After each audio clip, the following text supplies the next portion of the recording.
you're thinking. And if a lawyer makes such a comment, you must disregard that comment. Care to proceed? Bless you.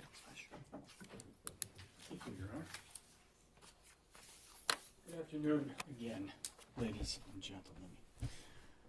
As I said to you in my opening statement, there was no assault, no strangulation, no incident at all on that day or any other day. You didn't see any injuries. You didn't see any photographs. You learned there were no medical records, no statements, no nothing between December 2nd and December 16th. You have not been provided with a single shred of credible evidence to determine that any assault actually occurred in the house on that day. The Commonwealth's case is nothing more than the words of Miss Adams. In my opening statement, I told you one tool to use as you go through this process is to consider how to find the truth. That the simplest answer that accounts for all the facts, that answer is the truth. And so what I want to do is take you through some of the undisputed facts in this case. December 2nd, Ms. Adams spent the afternoon talking on the phone. She got a ticket to Atlanta. She cooked Stefon Diggs dinner. We learned this morning that it was a hot dog. She went into Mr. Diggs's bedroom to provide him birthday presents and to deliver those birthday presents. Timeline-wise, all of this, every single fact that I just mentioned, all of those would have occurred after what Miss Adams says was a violent assault that occurred sometime that afternoon. That night, Miss Adams left the house at 7:15 and she flew to New York City. You heard that she told the police that she stayed with friends.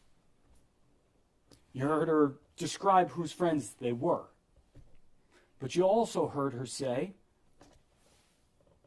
that she had a ticket to Atlanta, purchased before she ever changed it to go to New York City.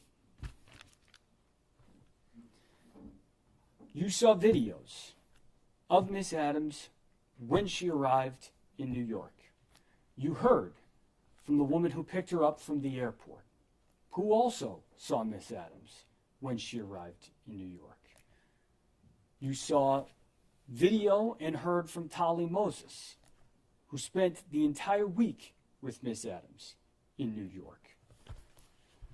And you got to see how she looked. You got to see her face, you got to see her neck, you got to see the way she moved during the course of that week. One thing I'll say about that, Miss Adams, she might define bruising, however, is expedient or convenient for her, but we all know what bruising looks like. You saw the videos, and you heard from the witnesses. On December 5th, Ms. Adams texted Stefon Diggs, "Hi, can you please approve my pay with finance, please and thank you." That would have been 2.5 days after he violently strangled her in her bedroom. December 6th, you saw the video of her dancing. That's 3.5 days after this assault allegedly occurred. You heard that throughout the course of that week, from December 2nd to December 9th, Miss Adams didn't mention a single thing about any assault to anyone. The one thing you heard her mention was on the afternoon of December 2nd, she told Shy she wasn't going to Miami. You heard that on December 9th, she went back to the house And I told you the details were going to be important about her going back to the house in my opening statement. She got back to the house at 11:30 p.m. alone and walked into the house. And what did she do? She didn't just go to Stefon Diggs's bedroom door and knock on it. She tried to punch in the code, and it didn't work. And those are her words. That's what she told you. None of that is consistent with a violent assault having occurred the last time they interacted with one another. Not one piece of that. And those are undisputed facts. On December 11th, Miss Adams texted Mr. Diggs her apology. She said she was sorry she was being emo, and she didn't want him to feel that way. She didn't want him to think she was trying to quit her job. And she told you she was trying to keep her job. She was trying to get back.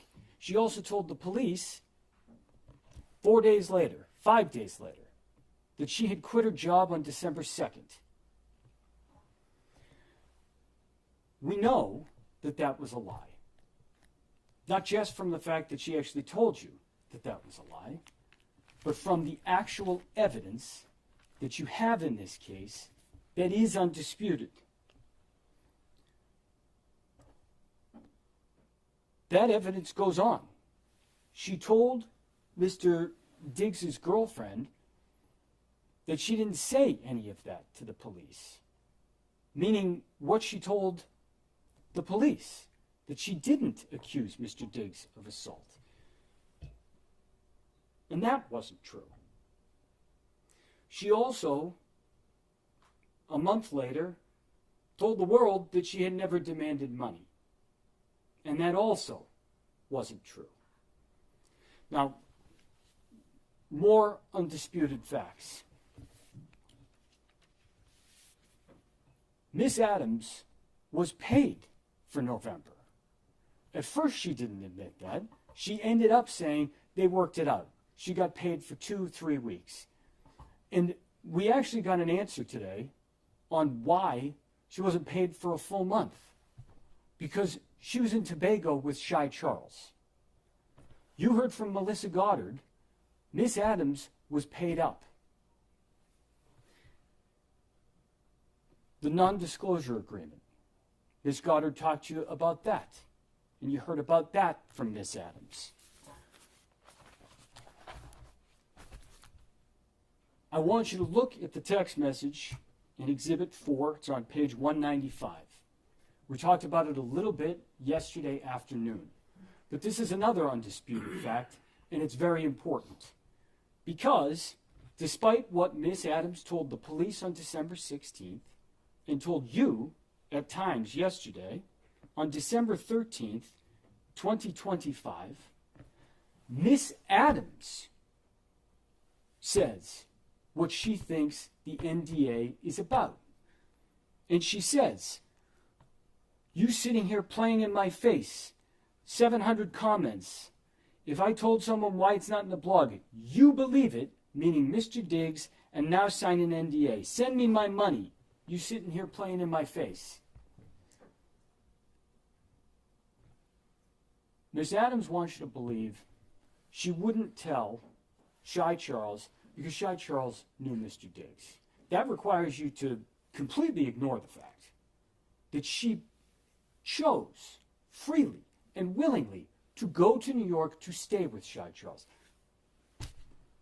December 13th, she told Mr. Diggs, she told Stefon Diggs what she thought the NDA was all about. And it was about the blog issue. You think it might make a little sense if the NDA was about any kind of a physical assault, a strangulation? That she might say to him anything. Hey, you know what this NDA is really about. Or maybe just, the NDA, because you assaulted me? Not a word. She describes why that's there. And those are her words from December 13th. And that is undisputed. Now let's talk about the police for a few moments. Because Miss Adams went to the police, as you heard, on December 16th. And there's other undisputed facts in this report. She lied to the police. She did not leave her job. Miss Adams told you something yesterday where she said, well, left my position was like in the house, but that wasn't my job. And you heard what Officer Ellis said this morning. I said, you mean her position, as in her job? And he said, of course. She told Officer Ellis that she just went back to get her stuff. And you know that isn't true. And at times, she seemed to admit that that wasn't true. And you know from her own words at the time to both Mr. Diggs and to Sonny that that wasn't true. The text message that you've heard about, the deletion. There's two things that I want you to pay close attention to and that I want to talk to you about in both Exhibit 1 and Exhibit 2. Exhibit 1, the text message that she sent purporting to be a screenshot of the argument that led to a violent assault that ended with Mr. Diggs choking her. That's what she told Officer Ellis. And you heard that from him this morning. You also heard from her that she deleted messages. And I think what she said was something like, I didn't want to look bad, or something along those lines. And if you look at what was actually deleted, the words she said, she was saying bet and pussy were what she deleted. That's what she did.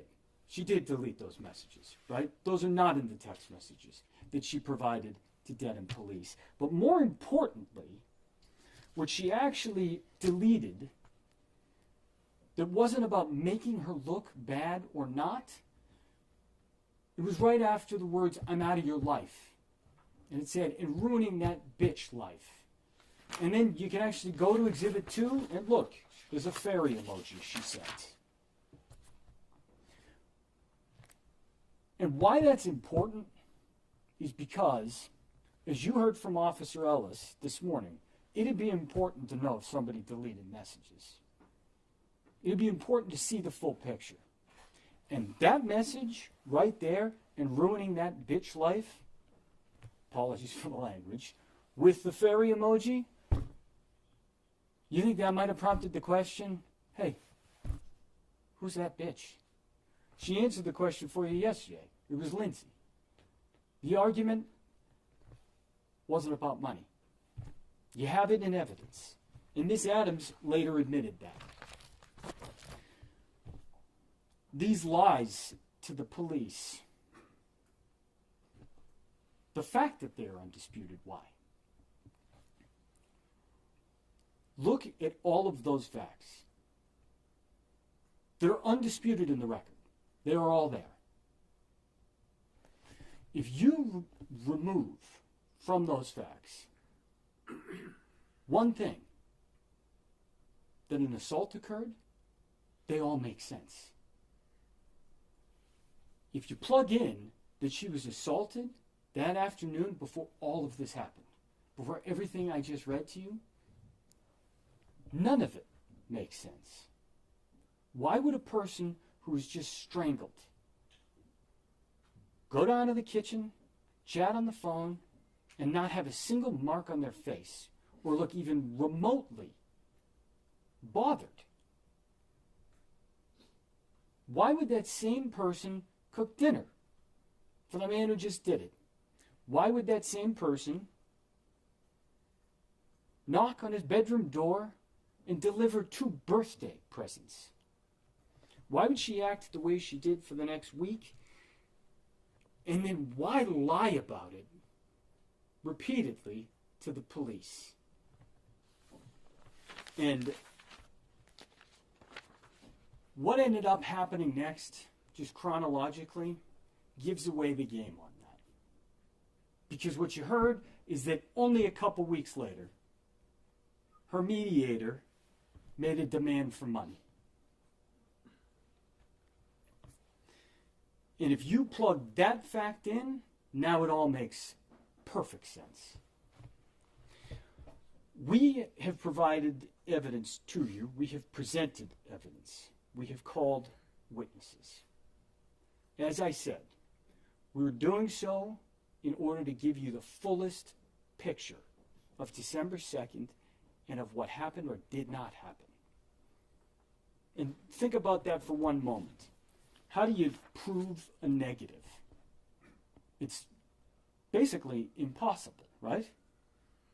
Pick a day, 2 months ago, account for every action that you did on that day. Every moment of your day. Great, now prove it. Can't be done. And this trap, the framers of our system, they were aware of it. And that's why it works the way that it does. The burden is on the Commonwealth to prove their case. And their case, as you have seen, is the internally inconsistent testimony of one witness. And that is their entire case. And that is not enough to meet their burden. The burden that you are going to hear is reasonable doubt. And the judge is going to tell you that that's to a moral certainty. How much would you bet on the words of Jamila Adams? Would you bet your own life? Someone else's? You have all of the tools in what I just laid out for you to make a credibility assessment. But it is not only that. Because the other thing the judge is going to tell you is you can actually take into account the way the witness answered questions, behaved, their demeanor, how they looked. Did they sound consistent? Did the things they say actually at least stay true internally in their own story? And one example I'll give you on that is this morning, when Ms. Adams was asked about another monetary demand. She didn't answer the question. She couldn't. She wouldn't. She gave you multiple excuses. She tried to say attorney-client privilege, and when there was no response to that, she said, I can't answer that correctly.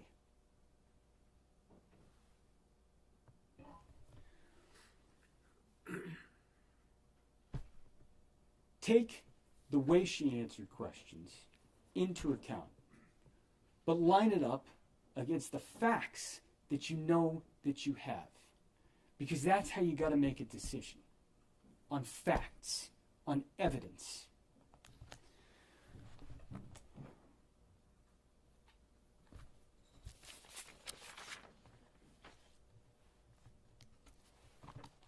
In terms of the evidence that the Commonwealth has actually presented to you,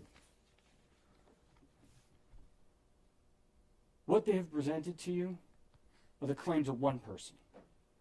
Their second witness undermined their first. And there's a reason for that.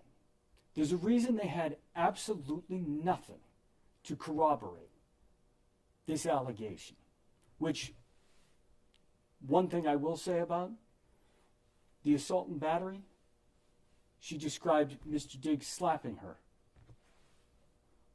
on the right side of her face with his right hand.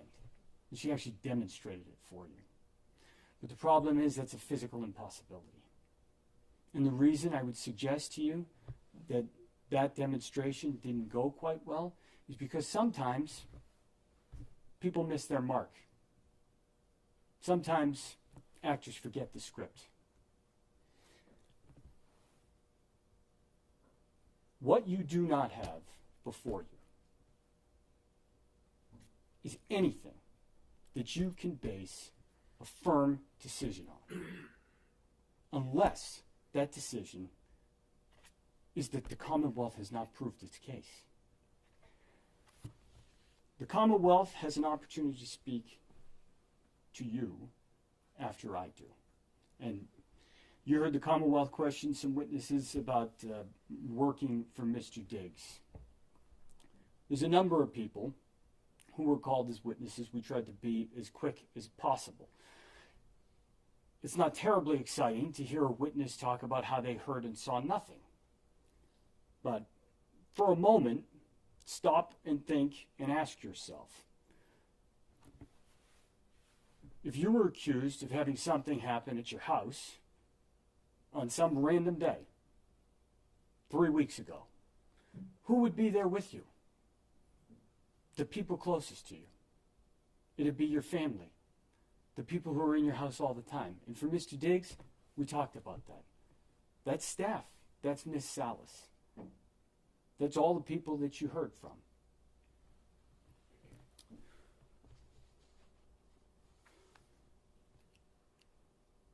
One thing that I want to talk about is a reason for bias. Because when Mr. Virtue asked, I think the first witness she was Miss Salas. Mr. Diggs paid her salary, isn't that right? The one witness who has the most significant financial interest in this is Jamila Adams. You heard her talk a lot about money yesterday. And that was the Commonwealth's only witness to even touch on what they claim this assault was. That's their evidence. They cannot, and they have not, proved this case because no assault occurred on December 2nd, or as I said, any other day. And it's your obligation to hold them to that burden and to decide the case on the evidence that you have in front of you. And that evidence provides one answer alone. And I would suggest to you that is that Miss Adams made this accusation as a means of trying to leverage and humiliate and to punish Stefon Diggs. And you heard that he has been living with this case and these accusations since December of 2025. And it is time to end. The evidence that you have heard, that has been put before you, is not enough for the Commonwealth to sustain their burden. It is your obligation to return a true and a just verdict. And the evidence that you have heard requires that you go back into that room and that you lift this burden off Mr. Diggs' shoulders and that you tell him and the world that Stefon Diggs is not guilty of this incident that never occurred. Thank you.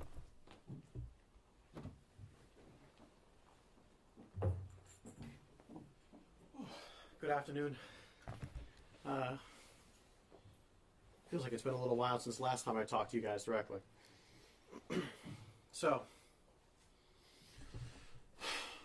was Miss Adams a perfect witness? No. She was argumentative, avoidant, difficult. But does that mean you should throw away everything she says? She said? No. I think it'd be easy for you guys to do that, but that's not your job. You guys are the jury. It's your job, your sacred duty, to comb over every bit of evidence you heard, to consider it, to give it the attention it deserves. The attention, the scrutiny, the weight it deserves. You don't have to like Miss Adams. You don't have to like the way she testified today and yesterday, but you do have to give her and her testimony the attention it deserves. You heard from her about what happened in that room on December 2nd. She said he entered the room, slapped her, put her in a headlock, said some things to her. I suggest if you remember how she was testifying, I think the way she was testifying to that lends some to her credibility. She was taking her time. She was looking. She was trying to remember things. As the defense counsel predicted, one of the things I'm going to say is that Miss Adams was the only witness you heard from about what happened in that room. You have defense's witnesses who said what happened afterwards, but if you remember Miss Adams' testimony, she said that was after she had an opportunity to kind of put herself together. She said she cried, she changed her clothing, she kind of started packing. The question you may be having is, why would she act that way? Why was she going out and smiling? Well, I'd suggest to you that all the people she was around are people that have known Mr. Diggs much longer than they've known her. I suggest you even consider the relationship she had with Mr. Diggs. He was sometimes lover, a boss, landlord.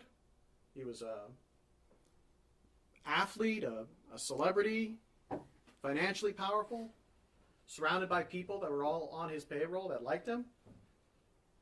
That when you put that all in consideration, her behavior does make sense in that it was her way of continuing on past that. And she told you that they had a complicated relationship.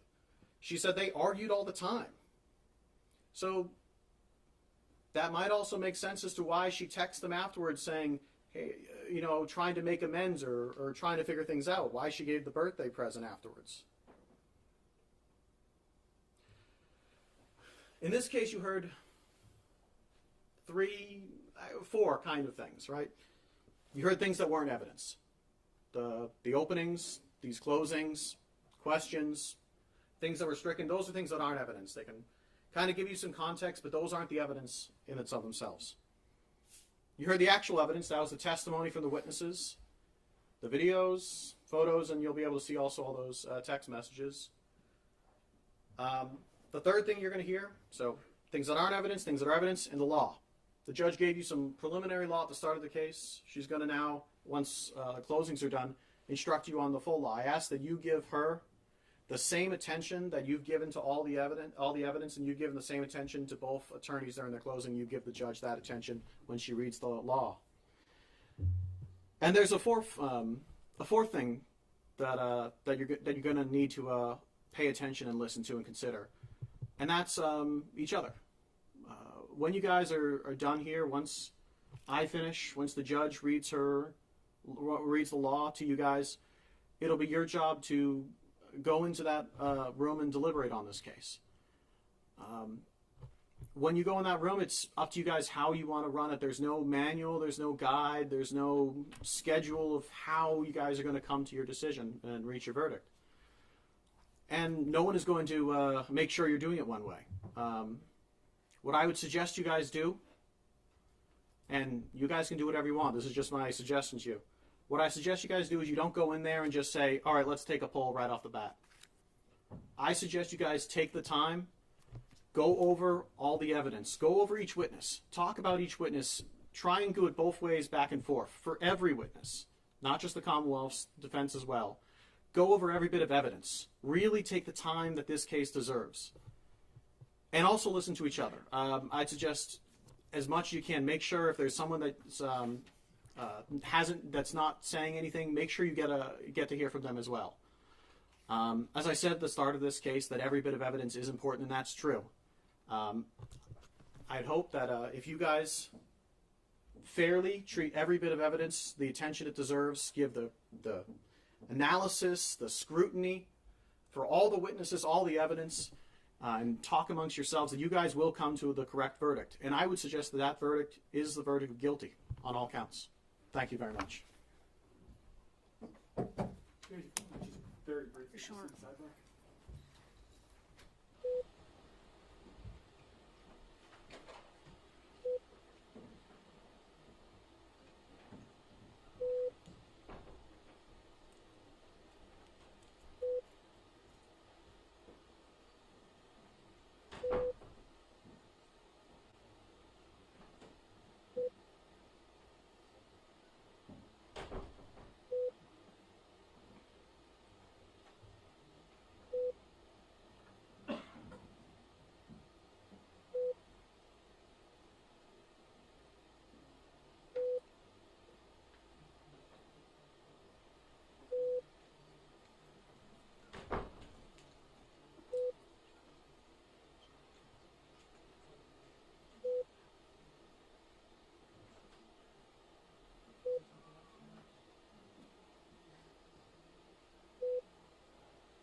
right, jurors, you are about to begin your final duty, which is to decide the fact issues in this case. Before you do that, I will instruct you on the law. It was obvious to me throughout this trial that you faithfully discharged your duty to listen carefully to all the evidence and observe each of the witnesses. I now ask you to give me that same close attention as I instruct you on the law. My function as the judge in this case has been to see that this trial was conducted fairly, orderly, and efficiently. It was also my responsibility to rule on what you may consider as evidence and to instruct you on the law which applies in this case. It is your duty as jurors to accept the law as I stated to you. You should consider all my instructions as a whole. You may not ignore any instruction or give special attention to any one instruction. You must follow the law as I give it to you, whether you agree with it or not. It was the duty of the attorneys in this case to object when the other side offered evidence which that lawyer believed was not admissible under our rules of evidence. They also had an obligation to ask to speak with me at the judge's bench at sidebar about questions of law which the law requires me to rule on out of your hearing. The purpose of such objections and rulings is not to keep relevant information from you, just the opposite. It's to make sure that what you hear is relevant to this case and that the evidence is presented in a way that gives you a fair opportunity to evaluate its worth. You should not draw any inference, favorable or unfavorable, to any attorney for objecting to proposed evidence or asking me to make such rulings. That is the function and the responsibility of the attorneys here. Now, your function as the jury is to determine the facts of this case. You alone determine what evidence you believe, how important any evidence is that you do believe, and what conclusions to draw from that evidence. In making these determinations, you are to use your common sense, life experience, and good judgment. You are to decide what the facts are solely from the evidence admitted in this case. In evaluating the evidence and determining the facts, keep in mind that we all tend to perceive information and form opinions based on our own personal experience and background. This tendency may cause us to hold bias, of which we may or may not be conscious. And as I previously instructed you, you must not allow bias, whether held consciously or subconsciously, to interfere with your ability to fairly evaluate the evidence, apply the law as I instruct you, or render a fair and impartial verdict based on the evidence before you. The evidence consists of the testimony of witnesses as you recall it. Any documents or other things that were received into evidence as exhibits may also be considered. Of course, the quality or strength of the proof is not determined by the sheer volume of evidence or the number of witnesses. It's the weight of the evidence that is important. Some things that occurred during a trial are not evidence, and you may not consider them as evidence in deciding the facts of the case. The complaint itself is not evidence. A question put to a witness is never evidence. Only the answers are evidence. Also, you may not consider any answer that I struck from the record and told you to disregard. Do not consider such answers. Anything that you may have seen or heard when the court was not in session is not evidence. The opening statements and the closing arguments of the lawyers are not evidence. They are only intended to assist you in understanding the evidence and the contentions of the parties. If your memory of the testimony differs from the attorney's, you are to follow your own recollection. You should not consider anything I have said or done during the trial as any indication of my opinion as to what your verdicts should be. In evaluating a witness's testimony, you have to decide what testimony to believe and how much weight to give that testimony. You should give the testimony of a witness whatever degree of belief and importance that you judge it is fairly entitled to receive. You are the sole judges of the credibility of a witness. You may believe everything a witness says, part of it or none of it. If there are any conflicts, discrepancies, or inconsistencies in the testimony, you should examine them carefully. You may consider whether a witness was candid or guarded, responsive or evasive, and whether the testimony is reasonable or unreasonable, probable or improbable. You may take into account how good an opportunity a witness had to observe the facts about which the witness testifies and whether the testimony seems accurate. You may also consider evidence, if any, about a witness's motive for testifying, whether a witness displays any bias in testifying, and whether or not a witness has any interest in the outcome of the case. In deciding whether to believe a witness and how much importance to give a witness's testimony, you must look at all the evidence, drawing on your own common sense, life experience, and good judgment. Consider the evidence as a whole. Do not make up your mind about what the verdict should be until after you have gone to the jury room to decide the case and you and your fellow jurors have discussed the evidence. Keep an open mind until then. Once you have determined the facts, apply the law as I explain it to you to the facts in order to decide the verdicts.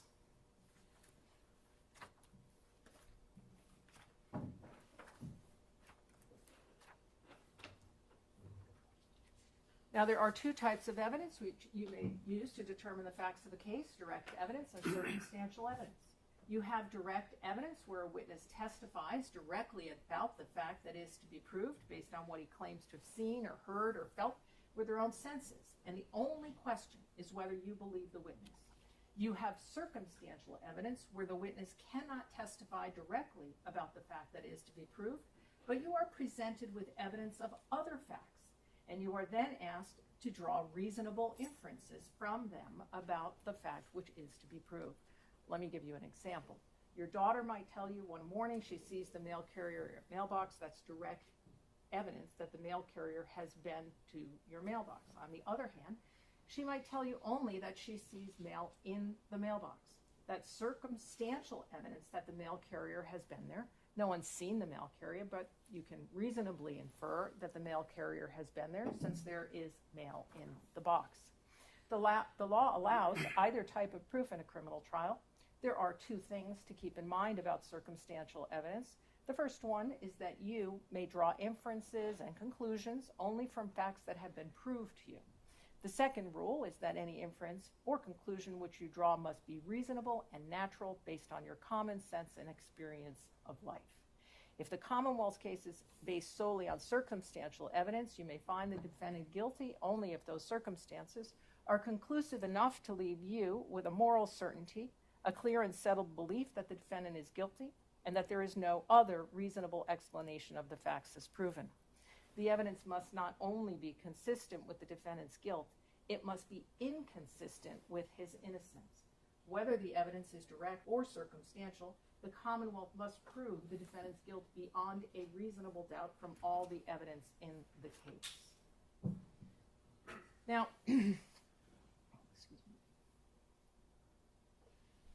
when you consider whether to believe a witness or how much weight to give their testimony, you may consider whether that witness said or wrote something earlier that differs in any significant way from their present testimony in the courtroom. It is for you to say whether there is a difference and how significant any difference is. Please note that you may not use the witness's earlier statement as proof that something said in it is true. So, for example, if a witness testified here that she found a donut but had earlier written that they'd found a bagel, that earlier statement would not prove they found a bagel, but it might raise doubt as to whether they were accurate or truthful when they testified that they had found a donut. So the earlier statement is brought to your attention for the sole purpose of discrediting or casting doubt on the accuracy of the witness's present testimony here at the trial. It's for you to decide whether it does so. Normally, you may not consider any statement that a witness made in the past which is similar to that witness's testimony at trial. The rule rests in part on our common experience that saying something repeatedly doesn't necessarily make it any more or less true. But we make an exception to that rule where there has been a suggestion that a witness may have recently contrived their testimony. In determining how reliable a witness is who has been accused of recently inventing their testimony, you may consider any earlier statements that the witness made which are consistent with their present testimony. It's for you to say how important the consistency is depending on depending on when any earlier statement was made and any other circumstances that you consider significant. The earlier statement is not itself evidence of any fact that is mentioned in it. To repeat, if there has been a suggestion that a witness recently contrived their testimony at trial, when you evaluate that claim, you may also take into account any earlier statement the witness made which is consistent with their present testimony. The prior statement is relevant only as to the witness's credibility, and you may not take it as proof of any fact contained in it.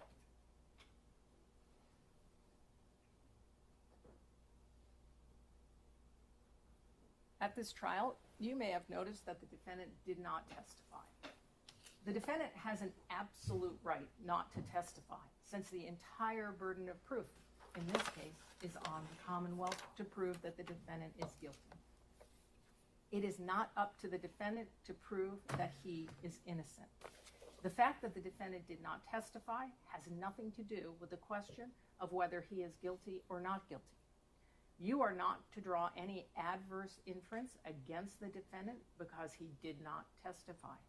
You are not to consider it in any way or even discuss it in your deliberations. You must determine whether the Commonwealth has proved its case against the defendant based solely on the testimony of the witnesses and the exhibits.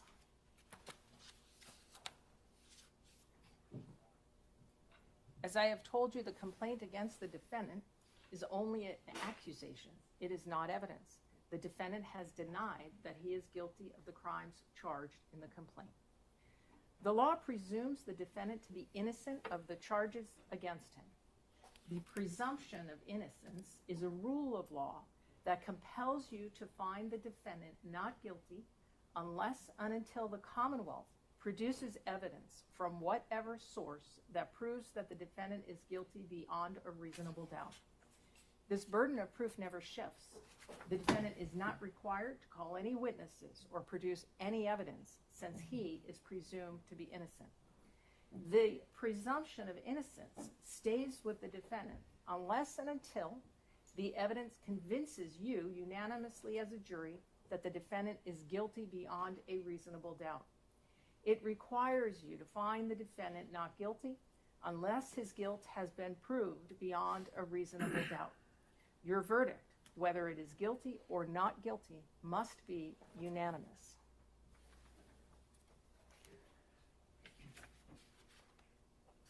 Now, as I've said, the burden is on the Commonwealth to prove beyond a reasonable doubt that the defendant is guilty of the charges made against him. What is proof beyond a reasonable doubt? The term is often used and probably pretty well understood, though it is not easily defined. Proof beyond a reasonable doubt does not mean proof beyond all possible doubt. For everything in the lives of human beings is open to some possible or imaginary doubt. A charge is proved beyond a reasonable doubt if after you have compared and considered all of the evidence, you have in your mind an abiding conviction to a moral certainty that the charge is true. When we refer to moral certainty, we mean the highest degree of certainty possible in matters relating to human affairs based solely on the evidence that has been put before you in this case. I have told you that every person is presumed to be innocent until they are proved guilty, and that the burden of proof is on the prosecutor. If you evaluate all the evidence and you still have a reasonable doubt remaining, the defendant is entitled to the benefit of that doubt and must be acquitted. It is not enough for the Commonwealth to establish a probability, even a strong probability, that the defendant is more likely to be guilty than not guilty. That is not enough. Instead, the evidence must convince you of the defendant's guilt to a reasonable and moral certainty, a certainty that convinces your understanding and satisfies your reason and judgment as jurors who are sworn to act conscientiously on the evidence. That is what we mean by proof beyond a reasonable doubt. The defendant is charged with having committed an assault and battery upon Mila Adams. In order to prove the defendant guilty of committing an intentional assault and battery, the Commonwealth must prove three things beyond a reasonable doubt.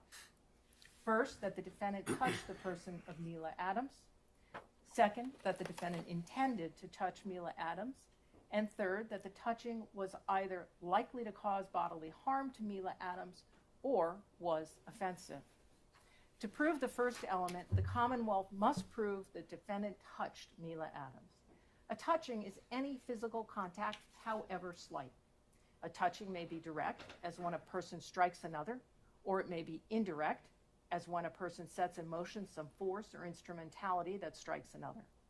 To prove the second element, the Commonwealth must prove that the defendant intended to touch Mila Adams, in the sense that the defendant consciously and deliberately intended the touching to occur, and that the touching was not merely accidental or negligent.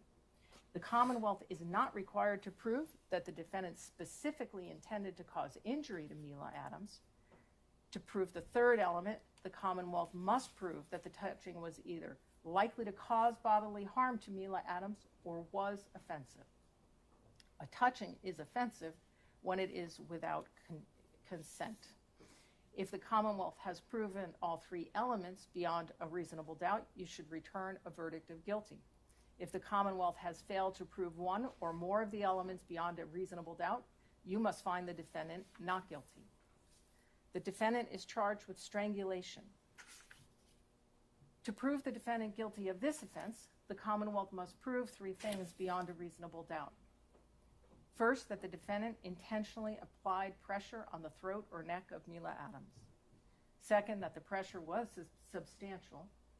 And third, that the pressure interfered with the normal breathing or circulation of blood of Mila Adams. To prove the first element, the Commonwealth must prove beyond a reasonable doubt that the defendant intentionally applied pressure on the throat or neck of Mila Adams. The Commonwealth must prove that the defendant consciously and deliberately intended the touching to occur, and that it was not merely accidental or negligent. You may examine any evidence regarding the defendant's actions or words and all the surrounding circumstances to determine whether the defendant intended to apply pressure to the throat or neck of Mila Adams.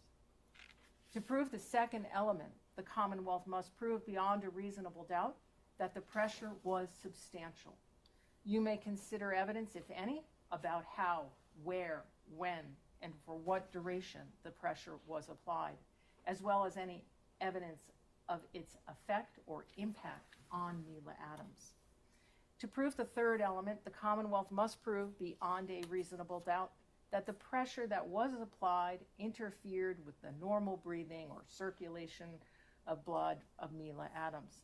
If the Commonwealth has proven all three elements beyond a reasonable doubt, you should return a verdict of guilty. If the Commonwealth has failed to prove one or more of the elements beyond a reasonable doubt, you must find the defendant not guilty. Counsel, I'll see you at sidebar.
All right, jurors, when we impanel a jury at the beginning of a trial, we never know whether some personal emergency will arise during the course of the trial which will require one of our jurors to be excused from further jury duty. So, in order to avoid having to start the trial over again, should that occur, we impanel 7 jurors, even though the case will only be decided by 6 of them. So the time has now come to reduce your number to that 6, and I am going to ask Mr. Clerk to draw one of your cards at random, and that juror will be designated as our alternate juror and will not take part in the deliberations unless necessary to provide a substitute for one of the other jurors. So if fate makes you the alternate juror, please don't take it personally. Your service up until this point, your willingness to serve is appreciated by all of the parties, and we will make sure that you are kept as comfortable as possible in an area isolated from the deliberating jurors. Mr. Clerk. That would be juror number 1 and seat number 1. All right. Stay right there. You will serve as our alternate, but as I say, we'll make sure you're kept comfortably in a different location. If you would be good enough, Mr. Clerk, to draw another card at random, this particular juror will be the foreperson of this juror. That is juror number 25 in seat 4. All right, so you will be the foreperson of our jury. All right? What that means, oh, Mr. Clerk, thank you, is you gave it to me right here. The juror has who is designated as the foreperson has the responsibility of recording the jury's verdict on the verdict slip. Once that has been recorded, you sign it, date it, and inform the court officer that the jury has reached a verdict, and you will be brought back into court. Now, if during your deliberations the jury has any question, the foreperson should write out the question on a piece of paper, sign it, date it, fold it up, let the court officer know. They will bring the question to me, and we'll proceed accordingly at that time. Now, you're not to make any use of cell phones or any other kind of personal wireless device during your deliberations. Incoming, outgoing calls, or any other kind of electronic communications can disrupt the deliberative process or even allow for the receipt of improper extraneous information. So you're not to conduct any outside research or investigation by means of the internet or otherwise about the law or facts of this case. If during your deliberations there is a request to view any of the evidence that is not physically with you, for instance, there are flash drives that contain certain of the videos that were displayed here in the courtroom. If the jury should like to see any of that, if that is just requested in any note form, we will bring you back in here and make sure that that is displayed for you as many times as you might like. All right, so just let the court know by mentioning that in a note. At this point, I am going to ask Mr. Clerk to swear the court officers in, and they will escort you to your deliberations. Do you swear that you will keep this jury in some convenient place until they are agreed, that you will not suffer any person to speak to them, nor will you speak to them yourself, except by order of the court or to ask if they are agreed, and that you will not permit them to depart until they have agreed upon a verdict, except by order of the court, so help you God? I do. Here's the verdict slip. And can I have that sheet of paper? Thank you.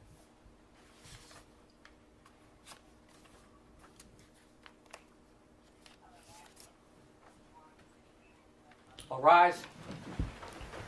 Jurors can step down this way.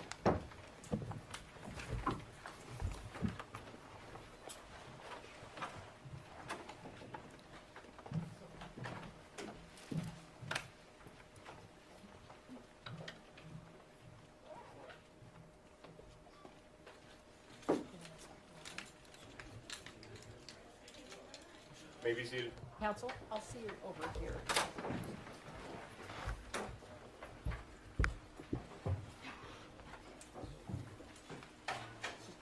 Yeah, just a housekeeping. So here we have the list of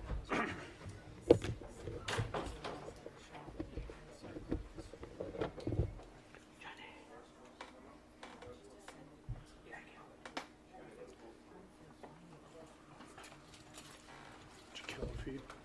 Is the feed out?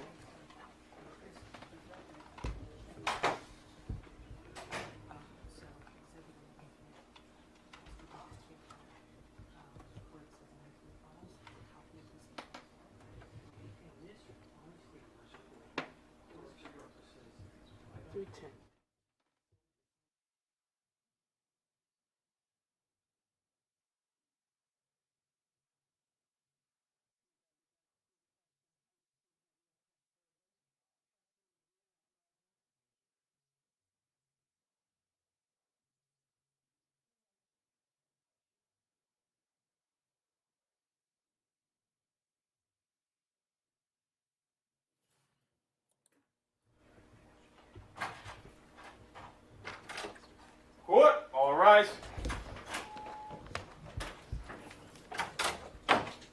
Honorable Court is back in session. You may be seated.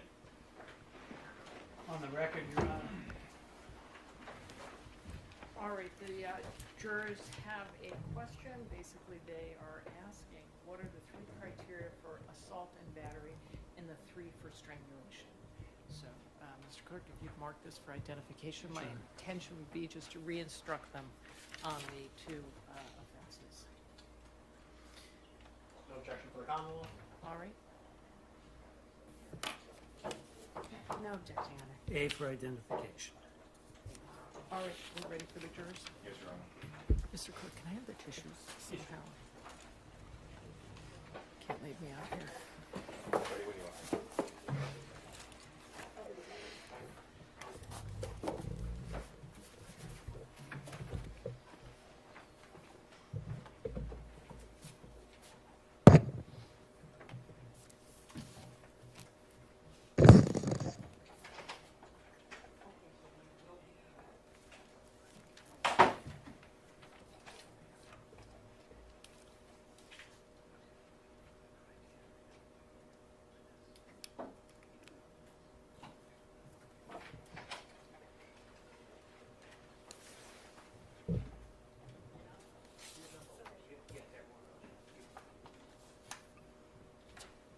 Jurors enter and all rise.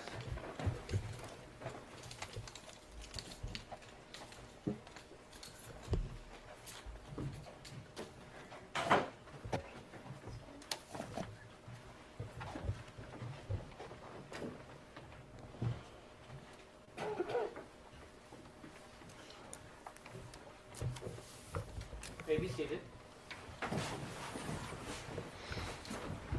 All right, jurors, I did receive your question, which reads, what are the 3 criteria for assault and battery and the 3 for strangulation?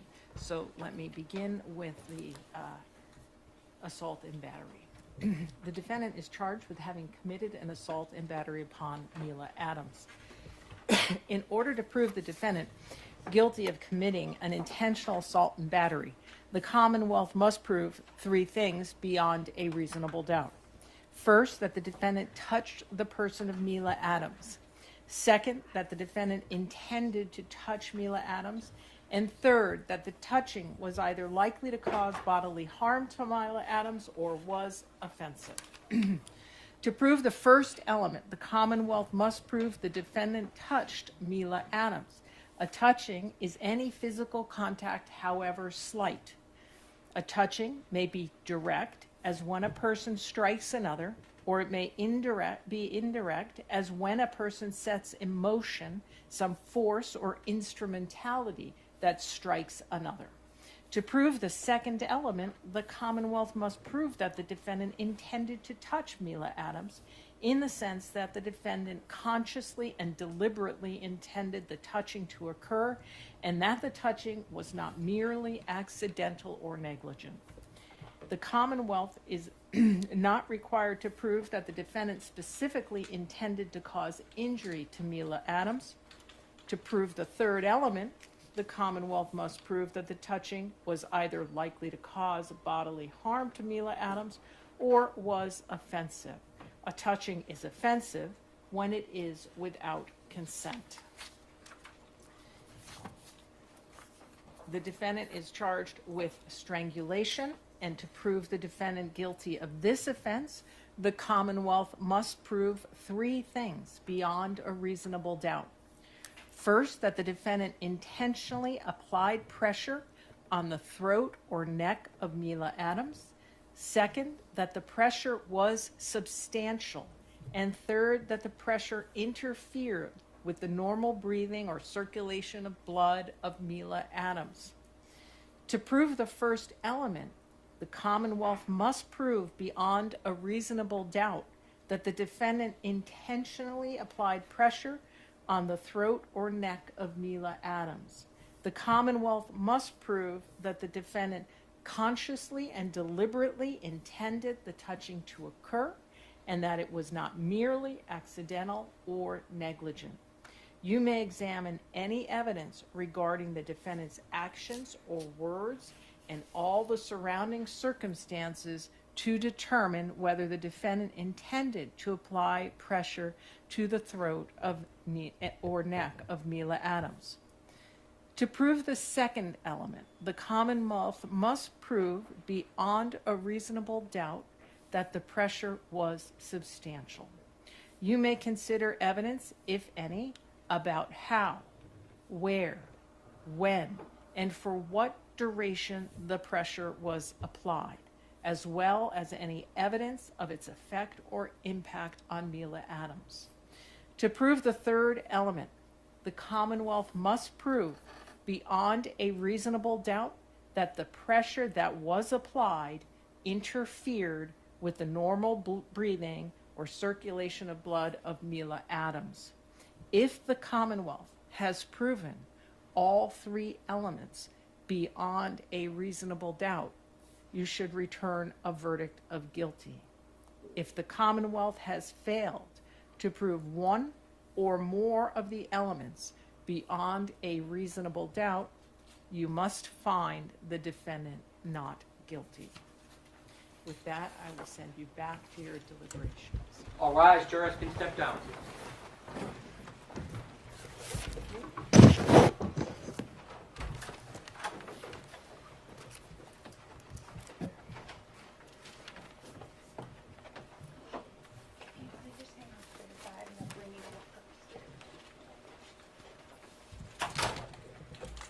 This court stands in a recess.